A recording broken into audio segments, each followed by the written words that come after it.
നമസ്കാരം.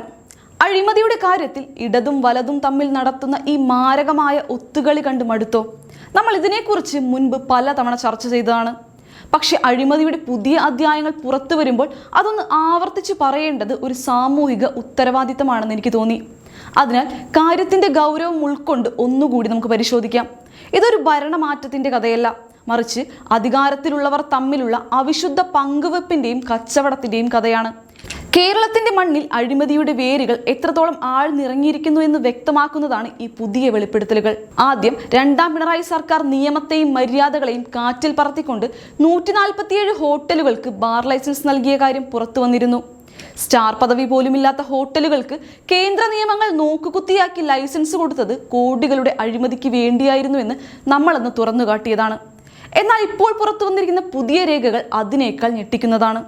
ഈ അഴിമതിക്ക് പിന്നിൽ മറ്റാരുമല്ല, സാക്ഷാൽ മുൻ എക്സൈസ് മന്ത്രി MB രാജേഷ് തന്നെയായിരുന്നു. ഈ അഴിമതിക്ക് പിന്നിൽ മറ്റാരുമല്ല, സാക്ഷാൽ മുൻ എക്സൈസ് മന്ത്രി MB രാജേഷ് തന്നെയായിരുന്നു. അതെ, മന്ത്രിയുടെ പ്രത്യേക താല്പര്യപ്രകാരം അദ്ദേഹത്തിന്റെ പ്രൈവറ്റ് സെക്രട്ടറി എക്സൈസ് കമ്മീഷണർക്ക് എഴുതിയ ജനുവരി 30 ആ കത്ത് അഴിമതിയുടെ ഞെട്ടിക്കുന്ന ഒരു തെളിവാണ്.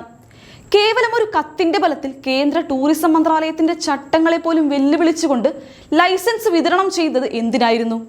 അഴിമതിയുടെ കാര്യത്തിൽ ഇടത് സർക്കാർ കാണിച്ച ഈ അഹങ്കാരത്തിന് കൈയും കാലും മുളച്ചതാണ്. കേന്ദ്ര സർക്കാർ നൽകിയ മുന്നറിയിപ്പുകളെ പോലും പുച്ഛിച്ചു തള്ളിയ MB രാജേഷിന്റെ അഹങ്കാരം അതിരുകടന്നതാണ്. മദ്യലോബികൾക്ക് വേണ്ടിയുള്ള ഈ വിരുന്ന് കേരളം കണ്ട ഏറ്റവും വലിയ അഴിമതികളിൽ ഒന്നാണ്. ഇനി വലതുപക്ഷത്തിന്റെ കോമഡി കാണുക. പിണറായി സർക്കാർ കാണിച്ച ഈ മഹാപാതകത്തിനെതിരെ പോരാടാനിറങ്ങിയ സ്വന്തം പാർട്ടിയിലെ പ്രവർത്തകനായ Kollam DCC general secretary MM Sanjeev കുമാറിനെ ഒതുക്കാൻ നോക്കുന്ന VD സതീശൻ വിഭാഗത്തിന്റെ തനി നിറം പുറത്തു വന്നിരിക്കുന്നു. അഴിമതിക്കെതിരെ കോടതിയിൽ പോയതിന് സ്വന്തം നേതാവിനെതിരെ പടപ്പുറപ്പാട് നടത്തുന്ന കോൺഗ്രസിന്റെ നട്ടെല്ല് എവിടെ പോയി? എത്ര നിയമവിരുദ്ധമായാണ് കാര്യങ്ങൾ നടന്നതെന്ന് നോക്കൂ. ഒരു ബാർ ലൈസൻസ് ലഭിക്കാൻ എന്തൊക്കെ കടമ്പകൾ വേണം? ഫയർഫോഴ്സിന്റെ NOC, police clearance, FSSAI certificate, ജനവാസ മേഖലയിൽ നിന്നും വിദ്യാഭ്യാസ സ്ഥാപനങ്ങളിൽ നിന്നുമുള്ള ദൂരപരിധി, ഇതൊന്നും ഇവർക്ക് ബാധകമല്ലേ? പദവിയിലില്ലാത്ത ഹോട്ടലുകൾക്ക് ലൈസൻസ് കൊടുത്ത രാജേഷിന്റെയും ആ അഴിമതിക്കെതിരെ ശബ്ദിക്കുന്ന സ്വന്തം പ്രവർത്തകനെ വേട്ടയാടുന്ന സതീശന്റെയും നിലപാടുകൾ തമ്മിൽ എന്ത് വ്യത്യാസമാണുള്ളത്? രണ്ടും ജനവഞ്ചനയാണ്. കേരളത്തിൽ ബാറുകൾ തുടങ്ങാൻ എക്സൈസ് വകുപ്പ് ഒരു സൗജന്യ സ്റ്റോർ തുറന്നതുപോലെയാണ് കാര്യങ്ങൾ കൈകാര്യം ചെയ്യുന്നത്. പദവിയില്ലാത്ത ഹോട്ടലുകൾക്ക് ലൈസൻസ് നൽകിയ നടപടി കേന്ദ്ര നിയമങ്ങളുടെ നഗ്നമായ ലംഘനമാണ്. ഇതിന്റെ ഉത്തരവാദിത്തം കേന്ദ്രത്തിന് മേൽ കെട്ടിവെക്കാൻ നോക്കിയ ഇടത് സർക്കാർ ജനങ്ങളുടെ മുന്നിൽ നാണം കെട്ടു. ആ അഹങ്കാരത്തിന് കൂട്ടുനിൽക്കുന്ന വലതുപക്ഷ നേതൃത്വം കേരളത്തോട് കാണിക്കുന്നത് കടുത്ത വഞ്ചനയാണ്. ഓരോ ലൈസൻസിനും പിന്നിൽ കോടികളുടെ അവിശുദ്ധ ഇടപാടുകൾ നടക്കുന്നുണ്ടെന്ന് സംശയിക്കേണ്ടിയിരിക്കുന്നു. ഈ മദ്യ അഴിമതി കഥകൾ കേൾക്കുമ്പോൾ സാധാരണക്കാരനായ മലയാളിക്ക് തോന്നുന്നത് എന്തായിരിക്കും? തങ്ങൾക്ക് വേണ്ടി വാദിക്കുന്നു എന്ന് കരുതി വോട്ട് ചെയ്തവർ അധികാരത്തിലെത്തിയപ്പോൾ മദ്യലോബികളുടെ സേവകരായി മാറുന്നത് നോക്കി നിൽക്കാൻ വിധിക്കപ്പെട്ടവരാണ് നമ്മൾ. MB രാജേഷ് നടത്തിയ ഈ നിയമലംഘനം വെറുമൊരു കത്തിന്റെ ബലത്തിൽ നടപ്പിലാക്കിയെന്നത് ജനാധിപത്യ സംവിധാനത്തിന്റെ തന്നെ അപജയമാണ്. ഇതിനെതിരെ ശബ്ദിക്കുന്നവരെ പാർട്ടിക്കുള്ളിൽ നിന്ന് പുറത്താക്കാനും ഒതുക്കാനും നോക്കുന്ന കോൺഗ്രസ് നേതൃത്വത്തിന്റെ തന്ത്രം ആ അഴിമതിയിൽ അവർക്കും പങ്കുണ്ട് എന്നതിന്റെ വലിയൊരു തെളിവാണ്.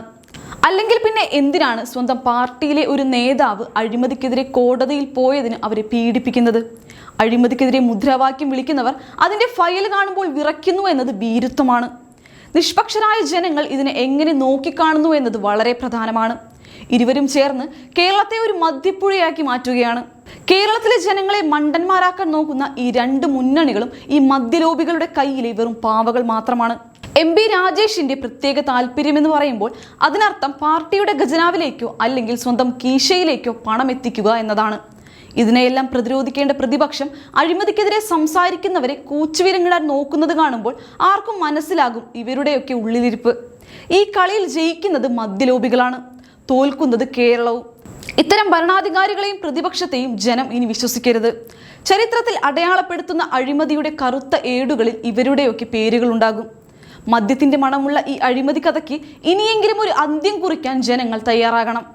അഴിമതിക്കെതിരെ ശബ്ദിക്കുന്നവരെ അടിച്ചമർത്തുന്ന ഈ രാഷ്ട്രീയ സംസ്കാരത്തിനെതിരെ ശക്തമായൊരു പ്രക്ഷോഭം അനിവാര്യമാണ്.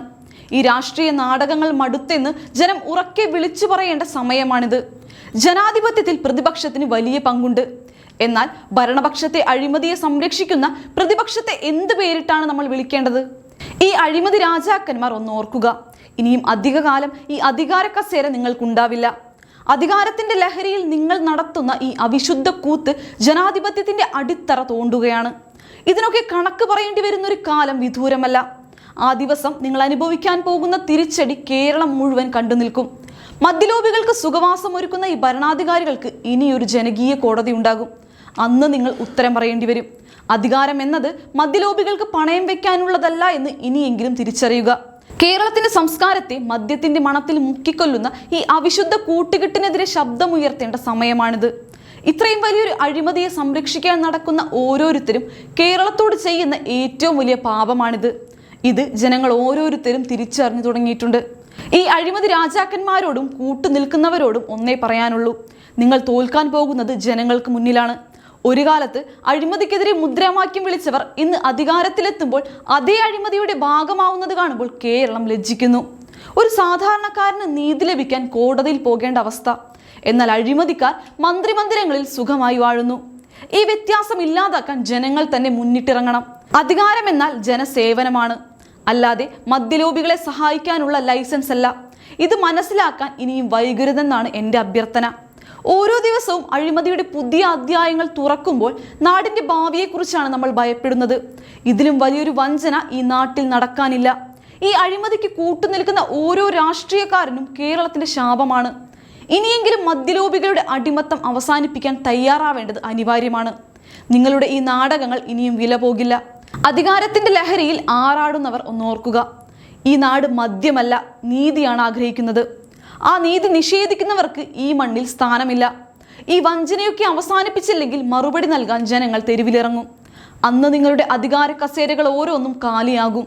ഇനിയും ഒളിച്ചുകളി തുടരാൻ നമ്മൾ അനുവദിക്കില്ല. സത്യം പുറത്തു വന്നേ തീരൂ. ഈ നാടിന്റെ അഭിമാനം മദ്യലോബികൾക്ക് പണയപ്പെടുത്താൻ നമ്മൾ ആരും അനുവദിക്കില്ല. അപ്പോൾ ഈ വിഷയത്തെക്കുറിച്ചുള്ള നിങ്ങളുടെ അഭിപ്രായങ്ങൾ താഴെ കമൻറ്റ് ചെയ്യൂ. മറ്റൊരു പ്രധാന വിഷയവുമായി ഞാൻ വീണ്ടും വരാം. നന്ദി.